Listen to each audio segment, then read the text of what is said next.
Hi folks, hope you're doing well. This video is concerning the whisperers. Well, the whisperers. Because I know I've got a bit of a nasal voice, so I thought I'd say it clearer for you. Well, all throughout history, there have been whisperers. There have been people next to the people in power, whispering in their ears, saying the things that they like. And then gradually saying things to turn their view to what the whisperer wants them to think. Clever people, these whisperers. And if you're in a position of power, you'll have whisperers try and get your attention. There are people that desire power and desire real power. Because the point about real power is you're not elected. You control the one that is elected. You are an advisor. And what you find is, in politics, in monarchies, a number of the advisors stay for decades. One leader is voted out, but the advisor is still there. Or one king or queen is killed, but the advisor is still there.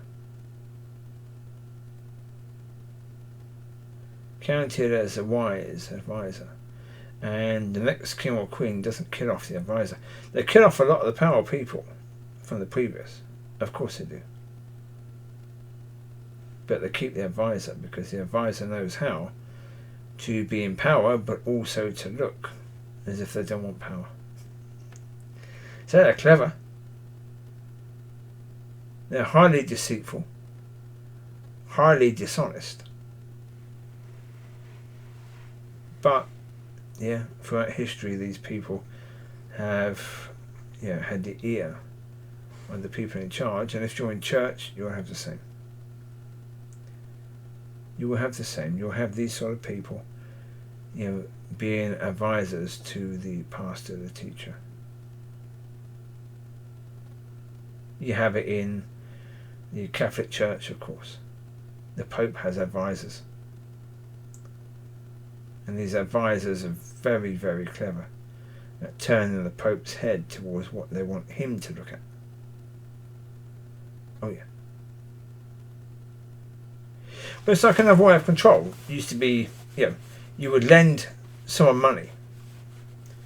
Or you would give someone money on a regular basis.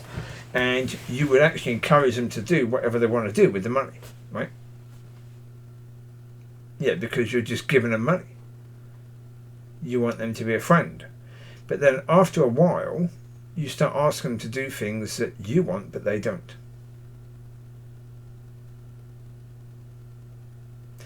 And if they say no, you withdraw the money. You stop giving the money. Now, of course, for most people, they will say yes very quickly as soon as they realise the consequence would be you withdrawing the money.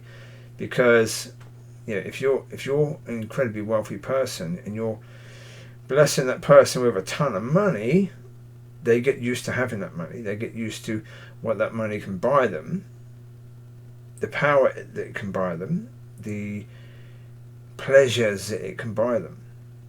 And they don't want to be without that. Most don't, do they? No. And that's the case, again, with politicians, with kings and queens, and heads of business, and pastors and teachers and heads of church and popes. Same thing.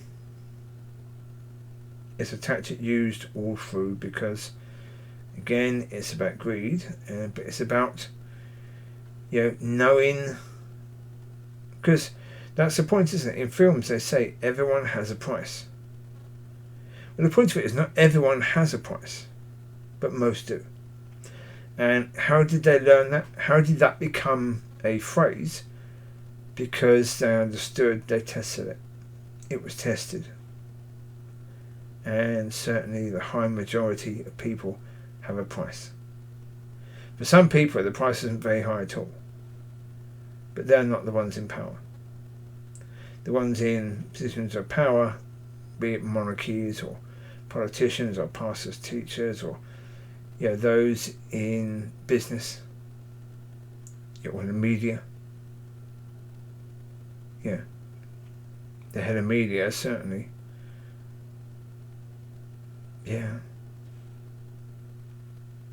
You say that you're going to give them another 25 million as a gift. Yeah, a backhanded gift sort of thing. Well, of course, to a lot of people in power, that's an incredibly tempting thing, isn't it? So again, if you are part of leadership, you've got to be so very careful about who you have in your inner circle, because you're going to have an inner circle, but make sure you have the right people, the right sort of people that are going to help you to make the right decisions. The people, as I said, you want no. You want the people that are going to say no to you. And not because they're clever and they're trying to push you towards a yes that they want, but because they are determined to do what God wants. And unless they're persuaded that this is what God wants, they're going to say no. Yeah. Finding such people? Yeah. That's where the difficulty comes, because, good luck there. Because let's be honest, we can't say that it's not a case that pastors and teachers didn't look for that sort of people and couldn't find them. That's quite likely. That so many pastors and teachers did look for those sort of people to surround themselves with and could not find them. And so they went for the best that they could in that church. Yeah, that's quite possible. Yeah. But this is why it must be God leading, and God leading you to the people. Don't rely upon what you can find. Rely upon what God can find. And yeah, I'm not against at all. I'm actually in favour fully of somebody saying to God no. If God tells you to set up a church, you're absolutely right to say to God no until He's provided the right people. Now, if He keeps on saying go and I'll provide, then go. But there are some circumstances where you're supposed to say no. You're supposed to say no until God has provided the right people. Because so many people have said yes without making sure that the right people will be there. That only brings death to ministry.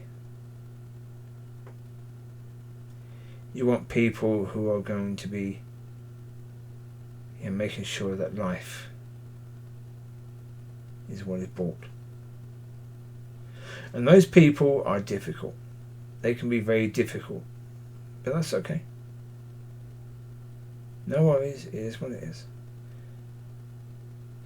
If God brings difficult people around you, then it's for a reason. So, yeah, it's not a case of saying to people do better, but it's a case of saying to people, don't trust in what's already there. If you're going into a church and that church has been dead, Bambini is sleeping. You can hear that. So if that church has been dead, there's a very, very, very good chance that the people in there helped it to be dead rather than they helped it to be alive. Because of course if it's dead, then it ain't alive, and they didn't help it to be alive today. So look to God, don't look to what's already there. Be led, be guided, and be blessed, and be a blessing. I'll speak to you soon. Have a fantastic week. Bye bye.